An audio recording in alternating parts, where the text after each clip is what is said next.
The hospital hallway smelled like disinfectant and sleepless nights. A nurse rushed past me with quiet urgency, rubber soles squeaking against the polished floor. My hands rested calmly in my coat pockets, but inside, my pulse moved like a slow drum.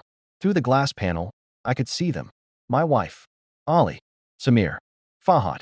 For people sitting in silence, each pretending the others didn't exist. For people who, until yesterday, were my entire world. My phone buzzed again. Ali, brother, I don't understand what's happening. I locked the screen without replying. Understanding was never the problem. Honesty was. Last night, the truth had finally stopped hiding. She stood in front of me in the living room. Eyes sharp, voice trembling with anger she didn't know how to control. If you can't handle me sleeping with your friends, she snapped, then leave. They're real men. The room went silent. Not dramatic silence. Dead silence. The kind that comes when something irreversible is said. I remember noticing small things in that moment. The ticking wall clock, the smell of her perfume, the way her hands shook slightly after the words left her mouth. Confession disguised as defiance. I didn't shout, didn't argue, didn't ask questions. I just smiled. As you wish. That confused her more than anger ever could. Because anger means attachment. Calm means something has already ended. The betrayal hadn't started last night. It started months ago, maybe longer. You don't notice betrayal immediately. Your mind protects you from it. It explains things away, makes excuses. Ali canceling plans with me, but still visiting the house. Samir avoiding eye contact during dinners. Fahad laughing too loudly at my wife's jokes. Her phone turning silent after 9 p.m. Small details. But small details repeat.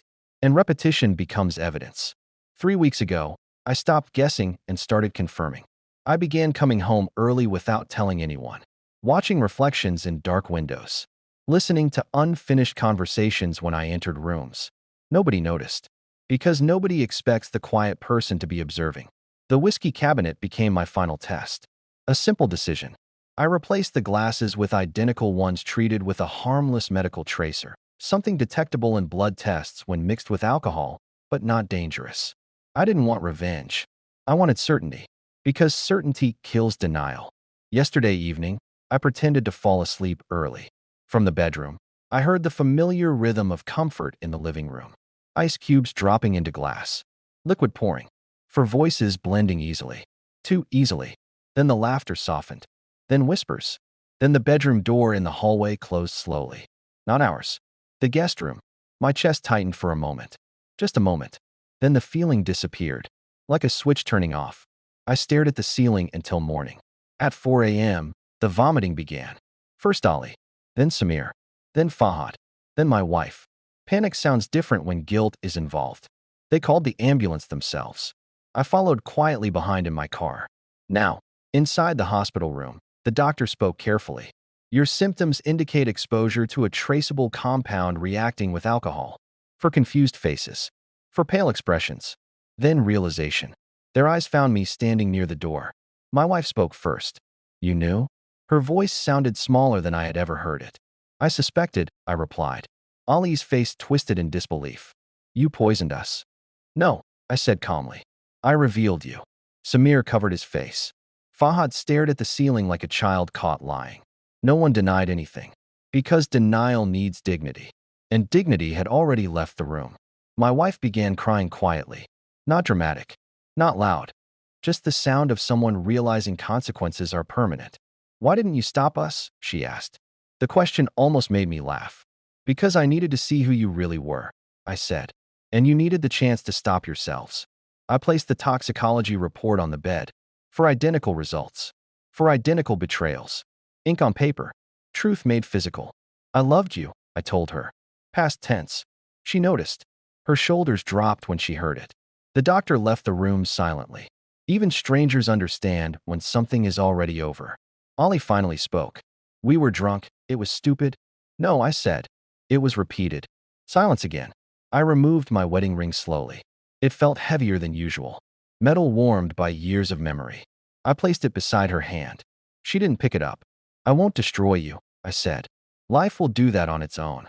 I walked to the door. Her voice followed me. Soft. Broken. Were you ever going to forgive me? I stopped. Thought about it. Answered honestly. No. Outside, the morning air felt colder than I expected. Or maybe I felt different inside it. The sun was rising over the parking lot, lighting everything equally. The hospital walls, the empty benches, the cars waiting for their owners. The world didn't care. And strangely, that helped. I sat in my car, but didn't start the engine. For years, I thought betrayal would feel like fire. Like rage. Like violence. But it didn't. It felt like exhaustion finally ending. Like putting down something heavy you didn't realize you were carrying. People think revenge is loud. It isn't. Real revenge is clarity. It's letting people live with what they've revealed about themselves. I looked at my bare hand on the steering wheel. It felt unfamiliar, but honest. For the first time in months, my thoughts were quiet. Not empty, just still. Some relationships don't end when love disappears. They end when respect does. And once respect is gone, nothing else survives. I started the car, drove away, and this time, I didn't look back.